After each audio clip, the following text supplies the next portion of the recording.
আমাদের রোজকার খাবারের মধ্যে একটু আধটু শাক রাখা খুবই দরকার, তবে তার মধ্যে পালং শাক অন্যতম। পালং শাক খাওয়া কিন্তু খুবই ভালো।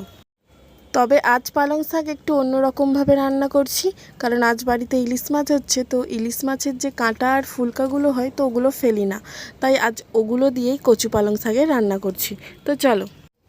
তো প্রথমে তো পালং শাকগুলো ভালো করে বেছে নিয়ে পরিষ্কার জলে ধুয়ে নিয়েছি, আর কেটেও নিয়েছি। আর কেটে নিয়েছি কচু আর বেগুন। তবে তার সাথে লাউ ডাঁটা, পেঁপে আর কাঁচা লঙ্কা দিয়ে ঝোলও হচ্ছে। কড়াইতে একটু তেল দিয়ে আগে কচু আর বেগুনটা তুলে দিয়েছিলাম। কিছুক্ষণ ভেজে নেওয়ার পর পালং শাকটাও দিয়ে দিয়েছি। পালং শাক দেওয়ার পর একটু লবণ আর হলুদ দিয়েছি। পালং শাক দিয়ে জল বেরিয়েছে, তবুও কচু সেদ্ধ হওয়ার জন্য আরও একটু জল দিয়েছিলাম। তারপর কচু পালং শাক সেদ্ধ হয়ে যাওয়ার পর কড়াইতে একটু সর্ষের তেল, 5 ফোড়ন, শুকনো লঙ্কা, 2-4টে গোটা সর্ষে দিয়ে পেঁয়াজ কুচি দিয়েছি, আর দিয়েছি ইলিশ মাছের কাঁটা।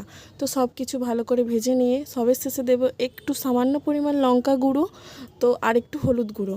তো দেওয়ার পর পালং শাকের যে সেদ্ধ করে রেখেছিলাম পালং শাক আর কচু, তো ওটাও দিয়ে দেবো।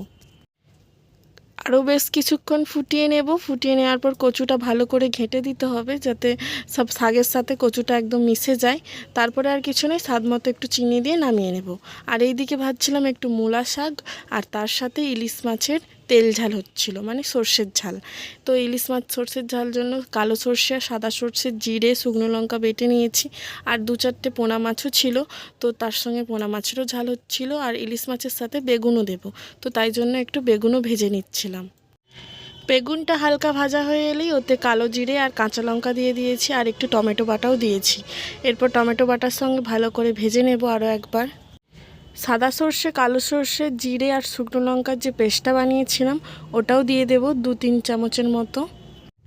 যেহেতু ওর সঙ্গে লঙ্কা বাটা আছে, তো তাই আলাদা করে আর কোনো লঙ্কা দেব না। সামান্য একটু হলুদ গুঁড়ো দিয়ে, পরিমাণ মতো লবণ দিয়ে জল দিয়ে দেব, আর একটু টকটক ফ্লেভারের জন্য গোড়া লেবুর টক দেব।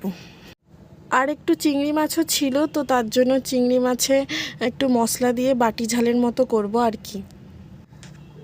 ঝালটা ফুটে এলেই মাছগুলো দিয়ে দেব। মাছগুলো দিয়ে একটু ফুটিয়ে নিলেই একদম তৈরি। আর এইদিকে চিংড়ি মাছের মধ্যে দিয়েছি আদা রসুনের পেস্ট, একটু টমেটো বাটা, পেঁয়াজ কুচি আর সামান্য জিরে বাটা। সব কিছু দিয়ে ভালো করে মাখিয়ে বসিয়ে দিয়েছিলাম সামান্য পরিমাণ জল দিয়ে। আর পোনা মাছেরও একটু ঝাল করেছি। পোনা মাছের ঝাল সামান্য টমেটো আর একটু সরষা বাটা দিয়েই করেছি, তো তাই জন্য আর আলাদা করে দেখালাম না। আর এই যে চিংড়ি মাছটা এরকম দেখতে হয়েছিল। চিংড়ি মাছ আবার আমাদের গুল্লুবাবুর খুবই ফেভারিট মাছ। চিংড়ি মাছ হলে আর কোনো মাছের তার দরকারই পড়ে না। তবে এইরকম বাটি ঝাল চিংড়ি মাছ খেতেও কিন্তু বেশ ভালোই লাগে। রেসিপি কেমন লাগলো অবশ্যই জানিও।